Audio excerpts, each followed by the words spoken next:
All right, give yourselves a big round of applause.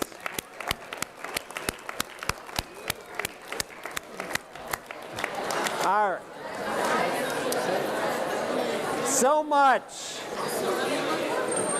much of what happens in learning organic chemistry is not about me or about Johnny or about Kim.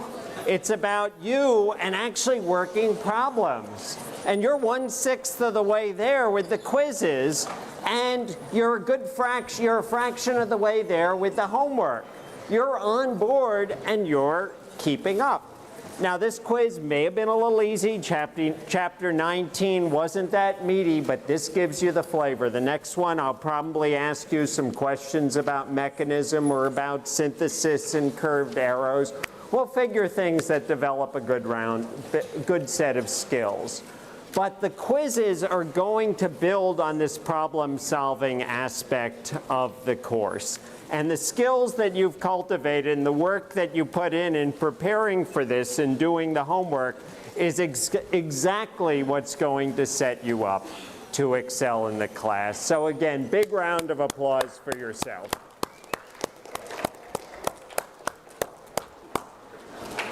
All right. So today I want to move into the last section of Chapter 20. Chapter 20 is kind of interesting because it has a ton of different stuff, and it sort of is all over the map in terms of reactions. And I thought about it, and what I've tried to do is really to group things into conceptual themes. And the last conceptual theme that I see from this introduction to Chapter 20, and as I said, this is only a part of carbonyl chemistry because we're going to be continuing through 4 chapters, well, 5 chapters, 6 chapters technically, 19 to I think 24, on carbonyl chemistry. It's a huge swath of the course. It's 7 weeks. So in breaking out the last part of Chapter 20, what I'd like to do today is to talk about selective reactions of carbonyl groups in the carbonyl family, and also about the use of protecting groups in synthesis. So I'm going to start with sort of a conundrum I raised in yesterday's class, and that is that we talked about the addition of various types of nucleophiles to esters. We talked about addition of powerful hydride nucleophiles like lithium aluminum hydride and powerful carbon-based nucleophiles like organolithium reagents or Grignard reagents. And we said in those reactions, you would typically take the ester, remember the ester is +3 oxidation state of carbon, and not move one step down, one notch, one pair of steps down, but move 2 steps down to the primary alcohol oxidation state. In other words, if we take an ester like methyl benzoate, it's the one I wrote in the previous class, and we treat it with lithium aluminum hydride, and then we carry out an aqueous workup with water, as your textbook writes, or H3O plus aqueous acid like HCl in water. The product of the reaction is benzyl alcohol. And organic chemists are often really bad about writing small molecules and byproducts of reactions. So I'll just remind us, of course, the other product of this reaction is methanol. And if I were thinking about a synthesis, maybe I wouldn't write it. If we go ahead and do the same chemistry, the same substrate, methyl benzoate, and now instead of treating it with lithium aluminum hydride, we treat it with, say, methyl lithium or methyl magnesium bromide. And I'll specify that we're talking about 2 equivalents here, although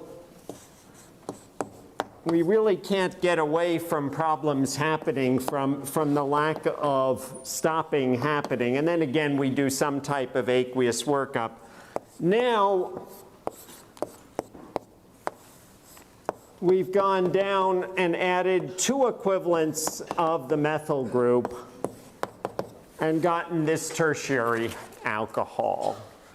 And the main point of this example is that we cannot stop these reactions even though they go through the intermediacy of benzaldehyde for the former and for benzophenone on the latter, or for acetophenone on the latter. We can't stop the first one at benzaldehyde or the second one at acetophenone. And so organic chemists are all about control. We're all about being able to choose and to develop tools to make the chemical compounds that we want to make.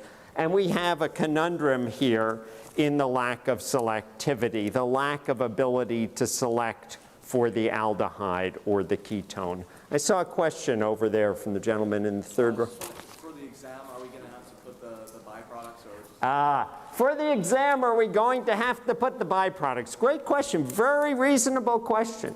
When I'm thinking about a synthesis and I'm thinking about taking my methyl benzoate on through several steps to a product that contains that benzene and the carbon and the methyl's just sort of a throwaway, I probably wouldn't write it. But if I'm thinking about writing an equation or a balanced equation in which I show all products of reaction or mechanism, I certainly would. Good question. I know, and I know all these little variations end up being of tremendous concern to you. Why do I sometimes draw lone pairs? Why do I sometimes draw curved arrows to show mechanisms and how I'm thinking? And other times we just zip from reactants to products. It's expressing different things. One is expressing a level of detail, how the reaction's occurring. The other is what we're forming, or in the case where we're emitting the methanol, simply what we're forming as the product.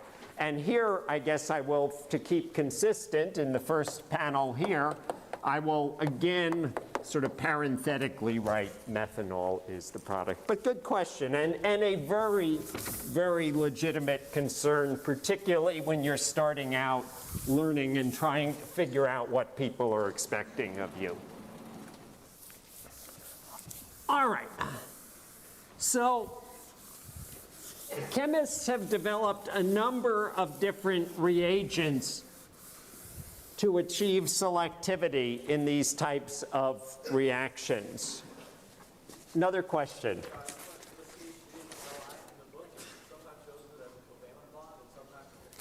Another good question. So your textbook sometimes shows things as covalent bonds and sometimes as ionic bonds. And we're going to see that today to some extent. In general, lithium and magnesium, when bonded to carbon, are primarily covalent in their bonding. Sodium's a little more electropositive. It's more ionic in its bonding. Sometimes we'll write an ionic resonance structure. I mentioned in the last lecture, we'll sometimes in our mind think of methyl lithium as methyl minus with a lone pair, lithium plus. That's a non-bond resonance structure, but the main resonance structure is the covalent one. All right, so on to selectivity and control. So your textbook presents one reagent to do this reaction selectively. That reagent is dibal, diisobutyl aluminum hydride. So first let me write this as a synthetic reaction. And so if you take the reagent dibal, this reagent has three different names that people call it, depending on the source you go to. The reagent is diisobutyl aluminum hydride. That's two isobutyl groups and an aluminum on hydride, and a hydride on a hydrogen on aluminum. And you will see it written sometimes as dibal with an H on the end to indicate there's a hydride, sometimes as dibal without the H on the end, and sometimes as diba, just because people want to catch the notion of the H. Anyway, if you treat your ester with dibal and then do an aqueous workup, and again, you could add water, or I would probably add aqueous acid. The product of reaction is the aldehyde. You can stop the reaction at the aldehyde. And again, the byproduct of the reaction would be methanol as a byproduct. So the gist here is, just as we've dealt with other sorts of nucleophiles like methyl lithium adding to a carbonyl, here we have a hydrogen nucleophile, hydride nucleophile on aluminum. And the overall result, or partway through, you get a tetrahedral intermediate. So your methyl benzoate reacts with diisobutyl aluminum hydride to form a tetrahedral intermediate with your aluminum and your two isobutyls on there. But the main thing is, because the aluminum-oxygen bond is very strong, stronger and more covalent, again, it's this notion of degree of covalency, degree of ionicness, because aluminum is a little bit less electropositive than, say, a lithium, you have more covalent bond character, you form a very strong bond to oxygen, and you have a tetrahedral intermediate that's stable enough to not break down. I'll write it as more stable tetrahedral intermediate.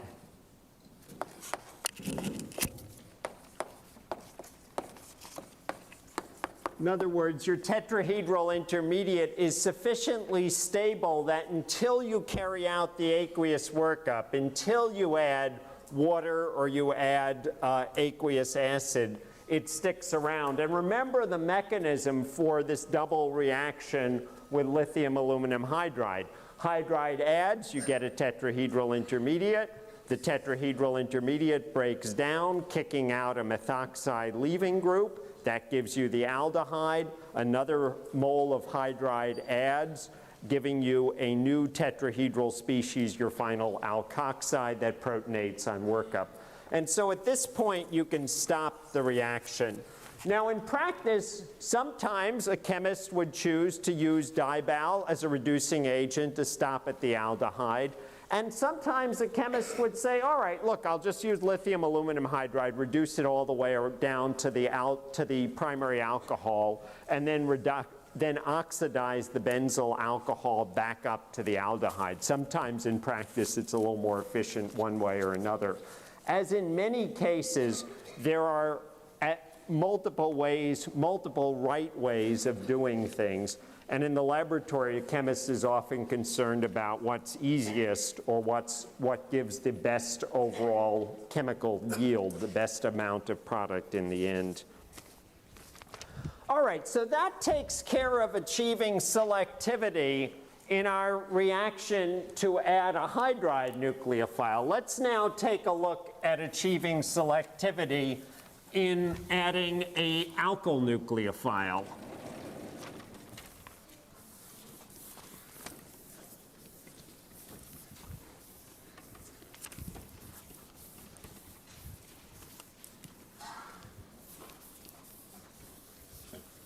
Now, as I said before, carboxylic acids are part of a big family, a family in which your carbon is in the +3 oxidation state. And all of these species are easily interconverted. You'll be learning more about these interconversion reactions in the subsequent chapters.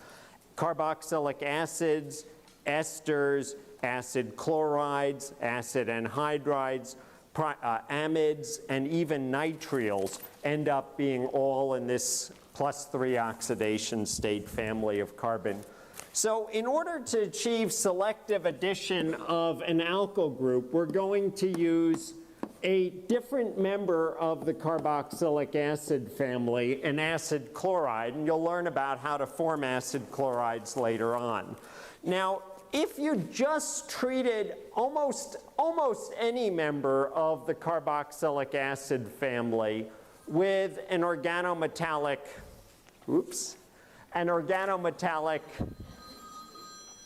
cool iPhone, with an organometallic nucleophile. So if we treated it with, say, methyl lithium or methyl magnesium bromide, we would have, and again, I'll indicate that we're talking about 2 equivalents, but the main point is that we can't really stop at 1 equivalent. In other words, if you added 1 equivalent, it wouldn't stop at the ketone in the other case. We just get a mixture of the alcohol and unreacted ester and some ketone. It wouldn't be a controlled reaction. So if we imagine treating with methyl lithium, and then in a second step, again, our aqueous workup, and I'll just write this as H3O+, because in my lab we'd certainly throw aqueous acid in here. The problem is we'd be in the exact same situation that we were with methyl benzoate. We would have 2 equivalents of methyl nucleophile adding here. We really don't have control. And this is essentially the same theme. There are little variations. Your textbook, this is kind of the same theme with lithium aluminum hydride. If we treated lithium aluminum hydride with an acid chloride or a carboxylic acid or an ester, it would always reduce it down. There are little variations in reaction of Grignards and organolithiums with carboxylic acid. There are little variations which your textbook gives you an example on in the reaction of lithium aluminum hydride with amides to give you amines. But for the overall general principle, it's members of carboxylic acid family with these powerful nucleophiles, lithium aluminum hydride, Grignard reagents, and organolithium compounds, all get addition of 2 equivalents and all kick out the leaving group. Question? Does it matter if this gets 2 equivalents or excess? No. And you could easily write excess. In my own laboratory, people would probably use 2.5 or 3 equivalents in order to do this to make sure that there was enough of the reagent to achieve the reaction.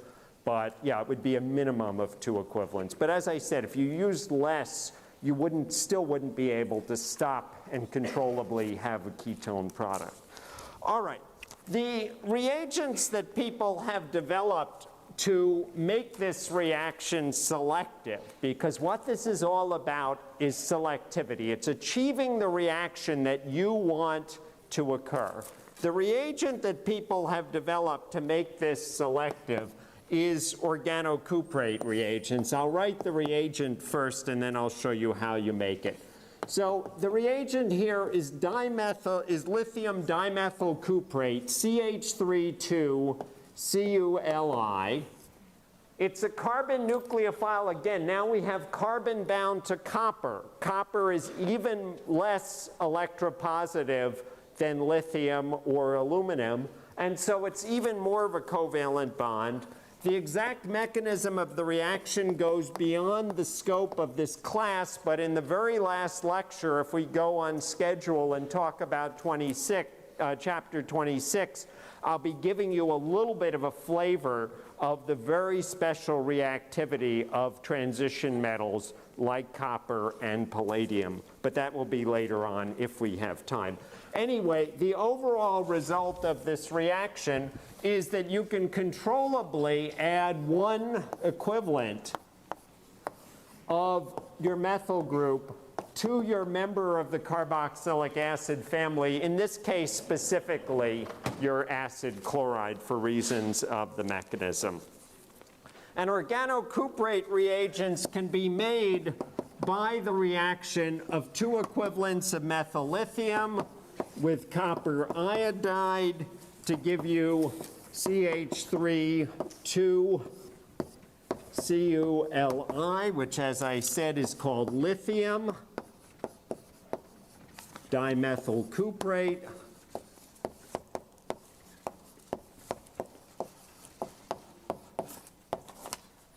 And you'll also, if you want to write a balanced equation, which, as I said, organic chemists tend to be very bad at, you'll get lithium iodide as the other byproduct of the reaction. There are many subtleties in this chemistry, many of which go beyond the scope of the course. Certain groups, like ethyl groups, due to what's called beta hydride elimination, don't work as well in this reaction. Your textbook gives you examples of a vinyl cuprate. Those work well. Certain cuprates, like acetylenes on copper, don't transfer. At this point, I'm just giving you, in your textbook, is just giving you a teeny taste of this big wide world of selective reactions here. Another way one can actually achieve this reaction selectively is to add a little bit of copper to a Grignard reagent, but again, we're not going to focus heavily on any of that right now. I just want to give you a little flavor, as your textbook does, of this notion of control in a reaction.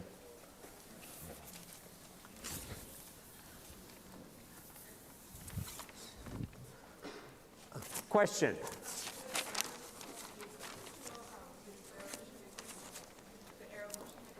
For the exam, it is a very good idea to know arrow pushing for organolithium reagents and Grignard reagents and lithium aluminum hydride. And this overall principle of reaction of the carboxylic acid family, the addition-elimination reaction of the first nucleophile followed by the addition of the second nucleophile. But for more specialized reagents like the organocuprate reagent, as I said, the mechanism goes a little beyond the scope of the course. All right. So this brings us to a notion here of control, and specifically the notion of chemoselectivity. That is, achieving control for the reaction of one group but not another. And in a way, we've already seen that notion in these two reactions, and that we're controlling the reaction to get just to the aldehyde or ketone oxidation state. But really the best, sort of the archetypal examples of chemoselectivity are when you have two functional groups and you want to carry out a reaction on one of those functional groups to the exclusion of the other functional group. So let us take, and again, like many of my examples in the class, they'll be a little bit artificial in the sense that you might not immediately have a reason to do this. Let's take a derivative of a compound called terephthalic acid, where we have half of it as the aldehyde and half of it as the ester. And if we imagine treating this bicarbonyl compound, this dicarbonyl compound, with lithium aluminum hydride, and then with aqueous acid, lithium aluminum hydride just blasts down all of the members of the carboxylic acid family. It reduces all of them. It's a super powerful source of hydride nucleophile. And so our ester group gets reduced, and I'll just write it as CH2OH to tell us that we have the alcohol, and our aldehyde gets reduced to the alcohol. In other words, this reaction is not chemoselective. It doesn't hit just one group. Now, conversely, if we take a milder reducing agent like sodium borohydride, then we do get selectivity. So I'll just write ditto mark for the reactant here, and then I'll write sodium borohydride. Typically, people use alcohol solvents like methanol for sodium borohydride reduction. If we carry out the reaction of this ester aldehyde with sodium borohydride, then we will selectively reduce the aldehyde group without reducing the ester group.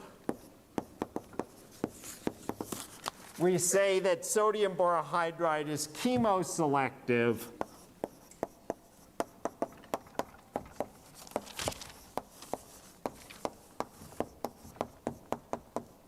it reduces aldehydes, and I might add ketones, but not esters.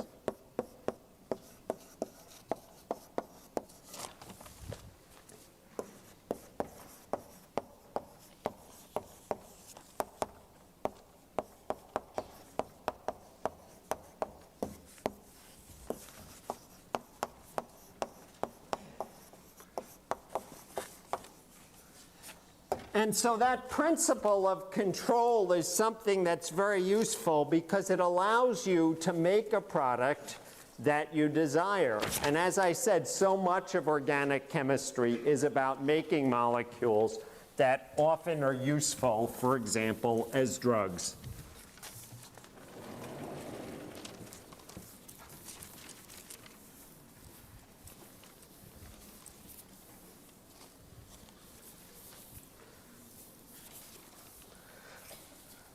All right, I want to give you a couple of other examples of selectivity, and I've borrowed these directly from your textbook. There are many ways to do these types of reactions, and I thought this example, which is straight from your textbook, would actually illustrate these points very nicely.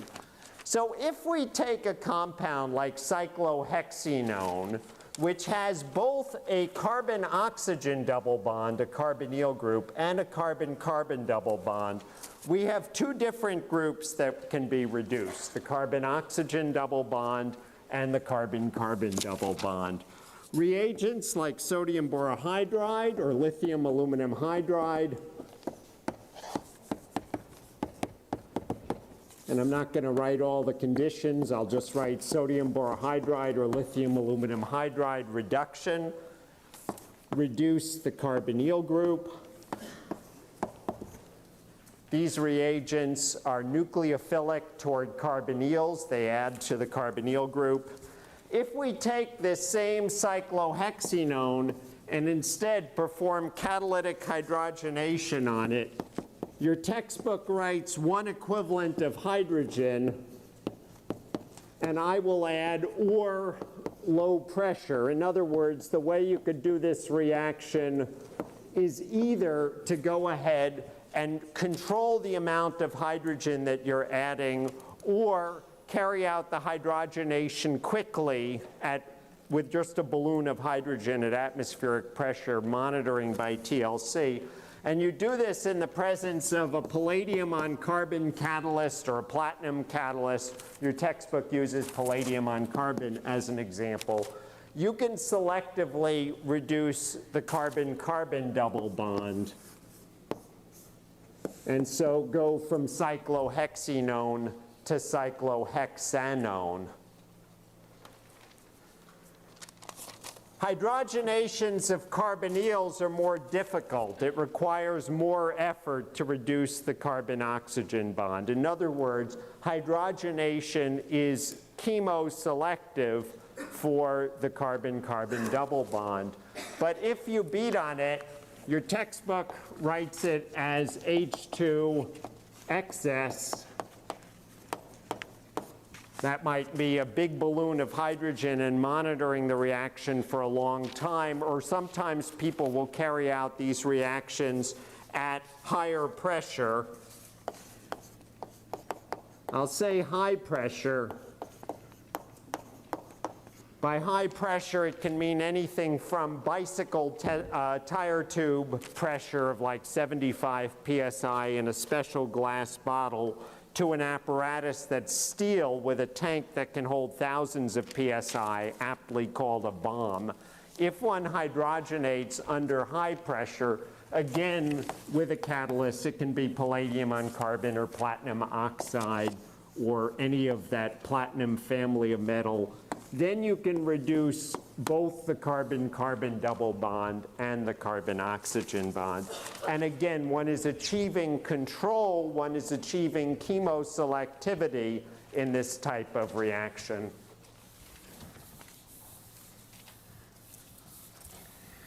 There are entire books on the topic of catalytic hydrogenation. In fact, a book by that title. So there's a lot of different ways to do this reaction. And again, your textbook is just giving you a little taste, which is fine because it gives you a lot of the needed thought processes. Now, in these reactions, on this blackboard, we've looked at taking the oxidation state down. In the first case, we took the oxidation state of the carbon-oxygen double bond down. We reduced the oxidation state of the carbon. In the second reaction, we've reduced the oxidation state of these two carbons. And in the third reaction, we've reduced them both. Just as there are many ways to reduce the oxidation state of carbon, there are many ways to increase the oxidation state of carbon to oxidize carbon. And your textbook gives you a little taste. They give you 3 related sets of oxidation conditions to oxidize a primary alcohol up to a carboxylic acid. All the ones that they use, that they show you, involve chromium. It's a classic potassium chromate or potassium dichromate or sodium dichromate or chromium trioxide in sulfuric acid and water are all essentially equivalent. All of these oxidize primary alcohols up to carboxylic acids. There are newer, more modern reagents that don't use toxic carcinogenic chromium. Your textbook leaves those out, and that's fine. As I said, you can write an entire book. Ditto, there are ways to stop at the aldehyde oxidation state, and your textbook gives you one such set of reagents, the use of silver oxide in aqueous ammonia.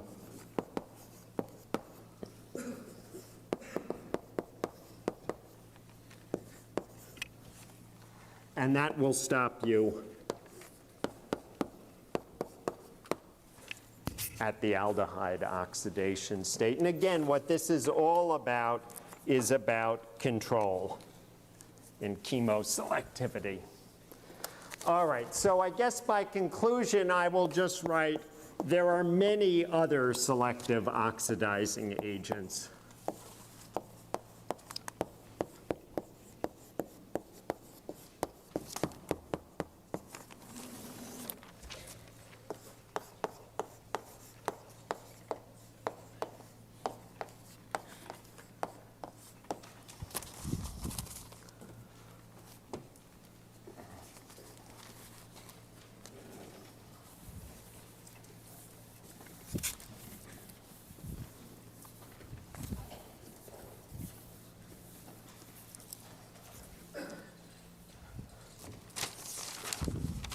All right, at this point, I would like to turn my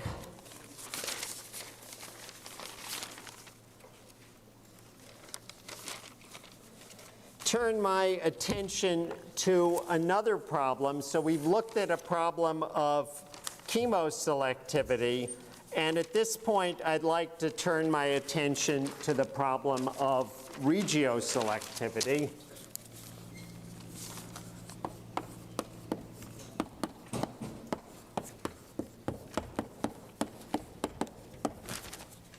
And we've kind of seen this issue already with the hydrogenation question.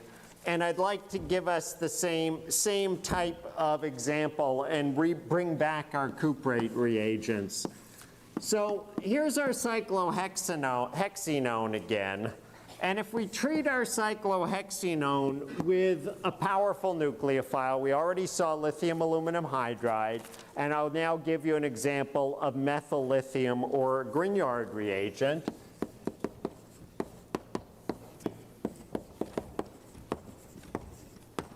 I'll choose methyl magnesium bromide just as an example.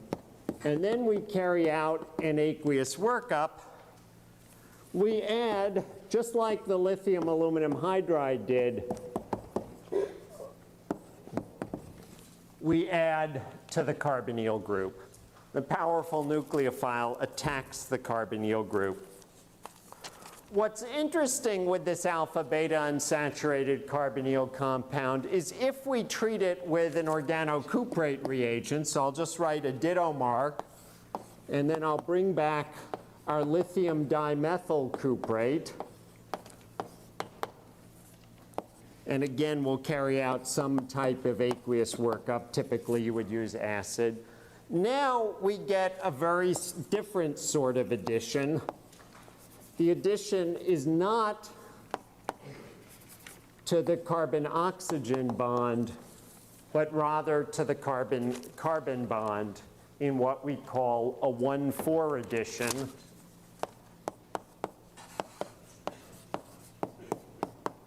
And I'm going to contrast that to the previous example, which we call a 1,2 addition.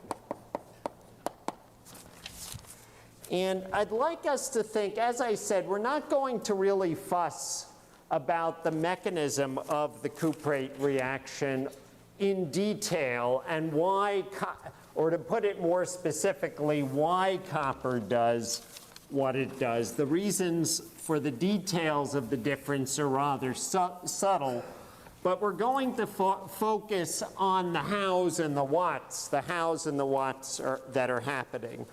So in the 1,2 addition, here's our carbonyl compound. Here's our alpha-beta unsaturated carbonyl compound. I call it an alpha-beta unsaturated carbonyl compound because the carbon that's next to the carbonyl group we call the alpha carbon, and the carbon that's 1 over we call the beta carbon. So in the first example, our nucleophile, which we could think of as methyl minus, or we could think of it as a methyl bound to a lithium, but I'll just write it as Nu minus. Our nucleophile attacks the carbonyl group. And I'm going to draw in lone pairs of electrons to help us think about this. And I'll draw a curved arrow from the nucleophile, from the thing with the electrons, to the electrophile, to the thing that wants the electrons. And I will push electrons up onto the carbonyl oxygen because, of course, if I stopped at this point, I would have 10 electrons around the carbon and we would be in trouble. So at this point in the mechanism, we have formed an alkoxide anion. The nucleophile has added, and that's how your first reaction goes. And one of the things that was guiding our thinking in thinking about the reactivity of the carbonyl group is we recognize that although the carbon-oxygen bond is a covalent bond, it is a polar covalent bond. We embodied that last time, or the other time when we talked about this, we embodied this in 2 ways. One was writing a delta minus on the oxygen and a delta positive on the carbon. The other way of embodying or thinking about this is to write 2 different resonance structures. And so I can write one resonance structure like so, the main resonance structure or major resonance structure. And then I can write a second resonance structure that reflects the polarization of the bond where the carbon doesn't have a complete octet. And it's not as important a resonance structure because a resonance structure in which the carbon doesn't have a complete octet is less of a contributor. But I can also write a third resonance structure. And the third resonance structure is to continue to move the electrons of the double bond, much as you do in an allylic cation, which you learned about in the previous quarter. And now you have your positive charge over at the beta position. And in order to help avoid confusion, I want to draw in my key hydrogens here so that you can see that just like the resonance structure at which you have the positive charge on the carbonyl carbon, this last resonance structure, this other minor resonance structure, has a positive charge on the beta carbon, which has one other hydrogen. In other words, it doesn't have a complete octet either. So collectively, these three resonance structures make up a more complete picture that help us think about the reactivity. And in the case of the 1,4 addition, again, we're going to skip the whys of it at this point in your learning of organic chemistry. But in order to understand the reactivity in the 1,4 addition reaction, you can say, okay, now I can see why in some cases a nucleophile is going to react at the carbonyl carbon, and at other cases, because there's also a partial positive charge at the beta position, at some cases the nucleophile is going to add to the beta carbon, and now we just push our electrons like so to represent and think about the reactivity here.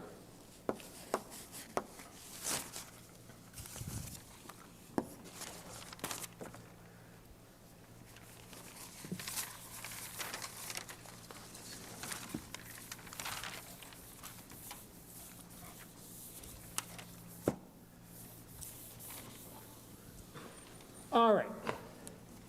Now, that kind of took us halfway through the conjugate addition, through the 1,4 addition of the cuprate, because we did a second step where we did an aqueous workup. And the product of that reaction, which I've just erased, it was on the bottom of your right-hand blackboard, was a ketone. And at this point, we're halfway through. We don't have a ketone, and we're about to add a source of aqueous acid. Now, the species that we've just generated here is called an enolate anion. And this is your first exposure to the enolate anion. You're going to be learning more about it in a moment. More specifically, you're going to be learning more about enolate anions in chapter 23. So here is your enolate anion. And just like your ketone, you can think about it having multiple resonance structures. Again, this is going to come back more later on. So we can think about one resonance structure. Indeed, it's going to be a major resonance structure, the major resonance structure, which I've written on the left. And a second resonance structure, which I've written on the right. And you're going to, as I said, be seeing more about these in chapter 3. But for now, what you can think about is that in the workup step of the organocuprate reagent, you protonate the enolate anion. You can think of it in occurring in two different ways. I probably like to think of it more in the way that I'm writing over here. You can think about the proton going on to the alpha carbon to give rise to your ketone product.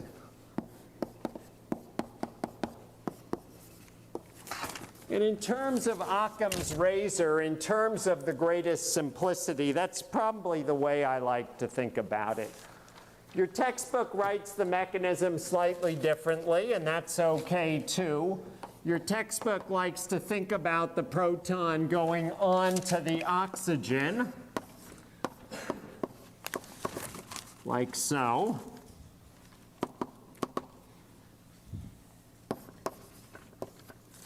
And this product is called an enol. And the enol is in equilibrium, or goes to form the ketone by a reaction which, again, you will be learning more about in chapter 23, called tautomerization.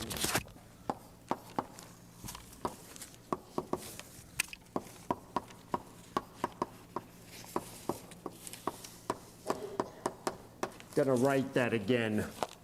We call the ketone and the enol forms tautomers, and we call their conversion tautomerization.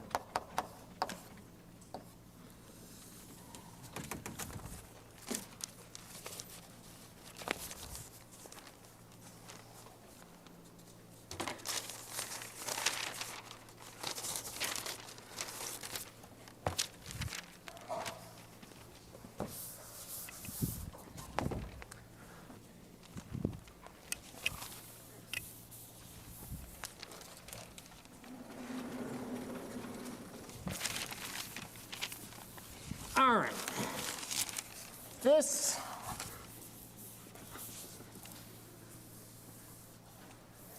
this issue of selectivity and achieving control is one that cannot always be done by picking the right reagent. In other words, sometimes you could say, oh yeah, I want a Grignard reagent here, I want a cuprate reagent here, I want lithium aluminum hydride here, I want dibal there. But there are cases where one gets into a situation where no amount of choice of the right reagent alone is going to do something, allow you to do something that you want to do. And let me show you an example of this and how chemists work around it. Imagine that I wanted to generate a Grignard reagent from 3-bromo-1-propanol. And I eagerly envisioned saying, okay, I'm going to go ahead and treat my 3-bromo-1-propanol with magnesium and diethyl ether in hopes or in expectations of getting this Grignard reagent. We wouldn't get it. The problem with this Grignard reagent is it's inherently unstable. It can't be formed. And I gave you an example in our previous lecture that sows the seeds for destruction here.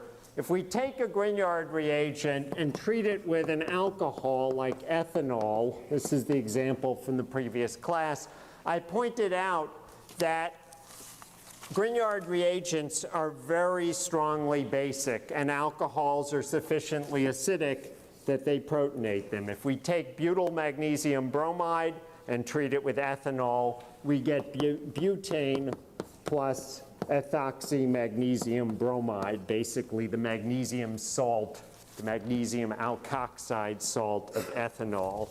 And so this hypothetical Grignard reagent that we would like to generate is unstable. It can't be formed, it can't be isolated, it can't be generated. It immediately reacts with itself with the alcohol quenching the Grignard reagent. And so to come around, to work around problems like this, organic chemists will use something called a protecting group. Protecting group is an idea that you're going to hide, you're going to mask one reactive part of the molecule. You're going to protect it from a reagent or from conditions that would otherwise destroy it. And at this point in your textbook, they introduce one class of protecting groups. You'll learn about more later. Protecting groups that they introduce are silyl ethers. And so the general gist of protecting an alcohol as a silyl ether, particularly a tert-butyl dimethyl silyl ether, is to take your alcohol, treat it with a chlorosilane, tert-butyl dimethyl dichlorosilane is particularly popular, and a base. The base that's widely used is called imidazole. It's a good base for this particular reaction. I guess I won't draw in lone pairs. And the product of this reaction is our silyl ether. By the way, we call this reagent TBDMS chloride. And then we're going to call our ether the TBDMS ether. I'll write it out here as ROT. Actually, I will write it first, showing you the silicon, Si-dimethyl tert-butyl. And we also get, if you want to write a balanced equation, we'll also get protonated imidazole, the imidazole hydrochloride.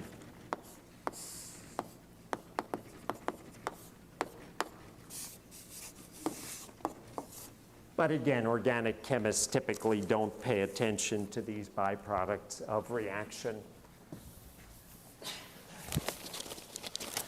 Now, the big idea behind protecting groups is that they are easy to put on, they hide the alcohol, and then they're easy to take off. So before I show you a whole sequence of reactions, let me show you how to take the protecting group off. So we have our TBDMS ether, and I'll just write this as ROTBDMS. If you notice me slurring my words here, many organic chemists abbreviate it further, just like we said dibal-H, they abbreviate further. Many abbreviate it further as a TBS ether. Anyway, if you treat your TBDMS ether with tetrabutyl ammonium fluoride, again, now we get sort of into the land of acronyms. Tetrabutyl ammonium fluoride is a big fat tetrabutyl ammonium cation with fluoride as an anion. It's a source of fluoride that dissolves in organic solvents like tetrahydrofuran. And fluoride loves silicon. Oxygen likes silicon a lot. Fluoride loves silicon. It forms a really, really, really strong bond to silicon. When we treat our TBS-DMS ether with TBAF, we get back our alcohol. And again, organic chemists are terrible about writing byproducts of reactions, but I will, for this one time, write tert-butyl dimethyl silyl as a product. All right. So this brings us to an application of protecting groups, because the reason that people want to put protecting groups onto alcohols are to solve synthetic problems and do something they couldn't otherwise. So let me show you an example of doing something we couldn't otherwise. We want to generate the equivalent of this Grignard reagent that I just said you couldn't make. So imagine that we take 3-bromo-1-propanol, just as we did before, but instead of treating it with magnesium and ether, we treat it with TBDMS chloride and imidazole. Now we would get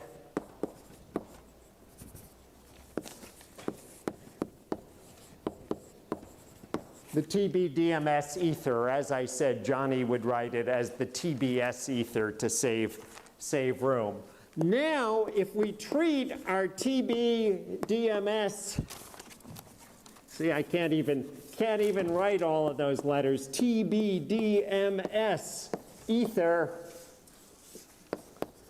with magnesium in diethyl ether, now we can generate a Grignard reagent that's the equivalent of the Grignard reagent that we couldn't do.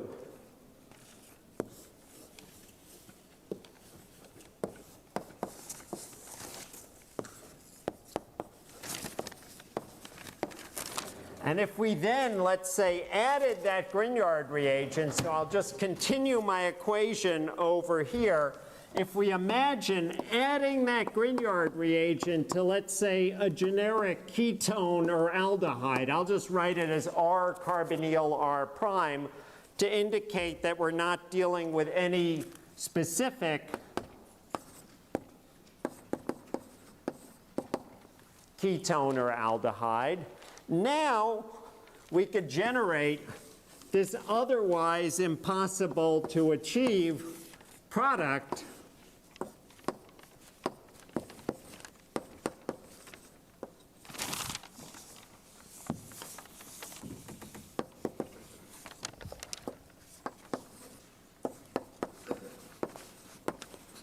and the only thing that would be different about this product than having generated that Grignard reagent that we couldn't generate is we have the TBDMS group on that. But we know what to do with that. We simply take this and we treat it with TBAF, and the silyl group comes off.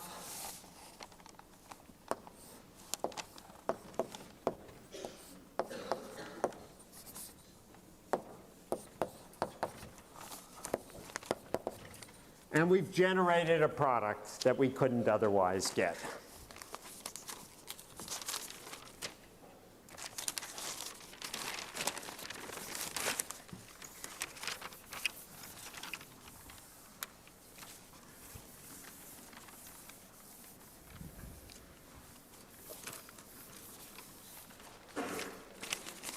One of the tremendous intellectual triumphs of organic chemistry is the ability to think backwards about reactions. It's retrosynthetic analysis, and it's one of the reasons that my academic grandfather and the academic father of the textbook, E.J. Corey, received the Nobel Prize in chemistry.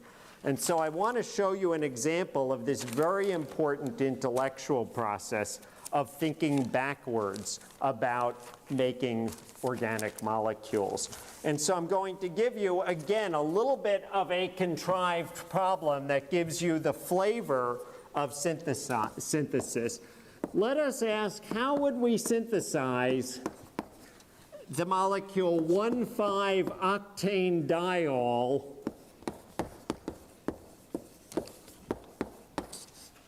from compounds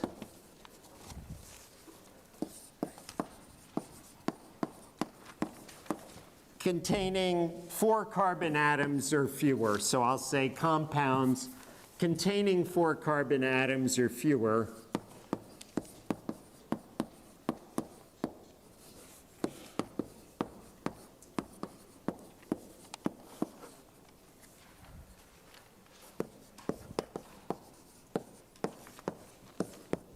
And again, just like in my previous example, I've done this to give you sort of a small catalog of organic compounds that you can think of without necessarily saying there aren't bigger compounds available. But since we've already seen molecules like imidazole and TBAF and so forth are reagents that may have, in TBDMS chloride, are reagents that may have many carbon atoms, I will open up our catalog and say, and any reagents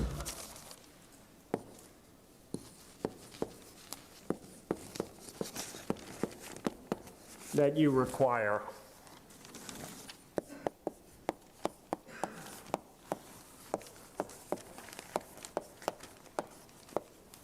And while to my knowledge 1,5-octane diol isn't an insect pheromone and it isn't a drug, it's certainly representative of the types of molecules that synthetic organic chemists make. So, of course, one of the things is knowing what 1,5-octane diol is, and so I will draw out the structure of it. And of course, you have to think, all right, there's an octane chain, so there's an 8-carbon chain with an alcohol at the 1 position.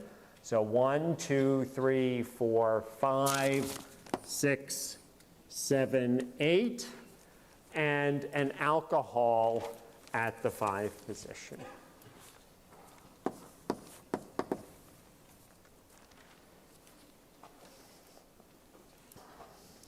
Now, we've started to learn to recognize that different groups can come from different sorts of connections. And often there are lots and lots of correct ways to put together molecules. We're looking to build a molecule here. And so we know, for example, since we're looking to make it from smaller pieces, that we probably want to put it together by carbon-carbon bond-forming reactions. Alcohols could come from ketones. Alcohols can come from addition of Grignard reagents to ketones or aldehydes. So we could imagine breaking this molecule apart. And in this view that I mentioned from 30,000 feet last time, you can look at this molecule and say, okay, I could envision forming this carbon-carbon bond by some form of addition of an organometallic reagent to a carbonyl compound, in this case formaldehyde. I could envision forming this carbon-carbon bond from a molecule where we add a carbon nucleophile, like a Grignard reagent or an organolithium compound, to an aldehyde. These are both perfectly good ways to put the molecule together. Both of them, however, involve a fragment. In one case, that's 7 carbon atoms. In one case, that's 5 carbon atoms. But if I envision forming this carbon-carbon bond, now things look really, really attractive. We've split the molecule into 2 equal pieces. My hypothetical example gave you only up to 4 carbons to work with. And so that's really, really convenient here. And so we could think in terms of retrosynthetic analysis and say, yeah, a good retrosynthetic disconnection would be to break this molecule into this 4-carbon Grignard reagent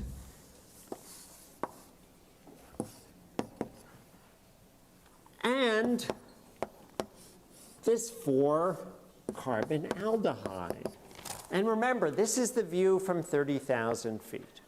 And we already know that we can't make this 4-carbon Grignard reagent because we know that Grignard reagents containing alcohols and Grignard groups are inherently unstable. But now we have all of the tools that we need in our toolbox to solve this problem because we know that we're clever enough to work with compounds that are equivalent to this Grignard reagent by use of protecting groups. And so we can approach this problem with confidence and now work our solution through in a forward direction.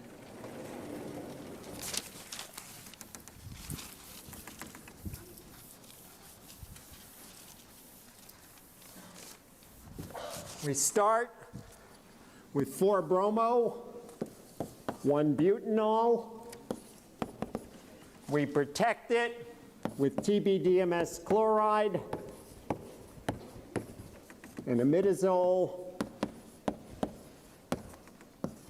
to get the corresponding TBDMS ether.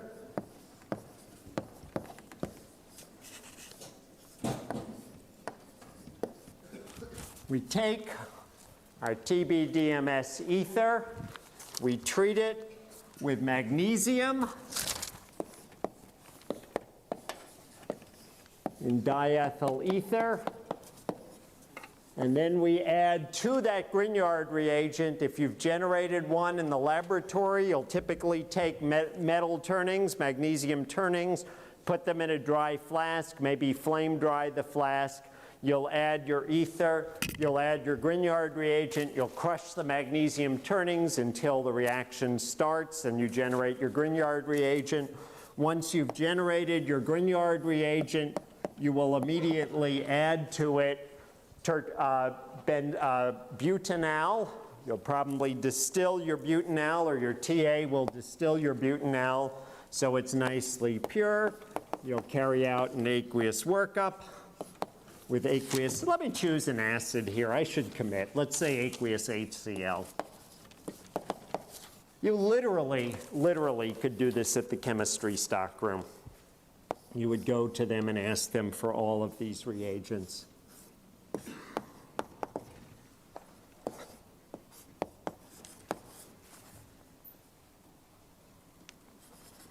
little short on space here. I've got to crunch in my TBDMS group.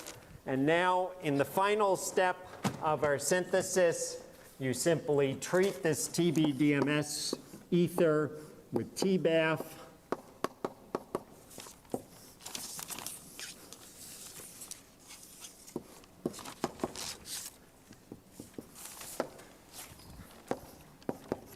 And lo and behold, you've generated your 1,5-octane diol. All right, well, this is the way we think about carbonyl chemistry. We've learned a lot of reactions of them. As we continue into the next chapter, we're going to learn new reactions of carbonyl groups. Thank you.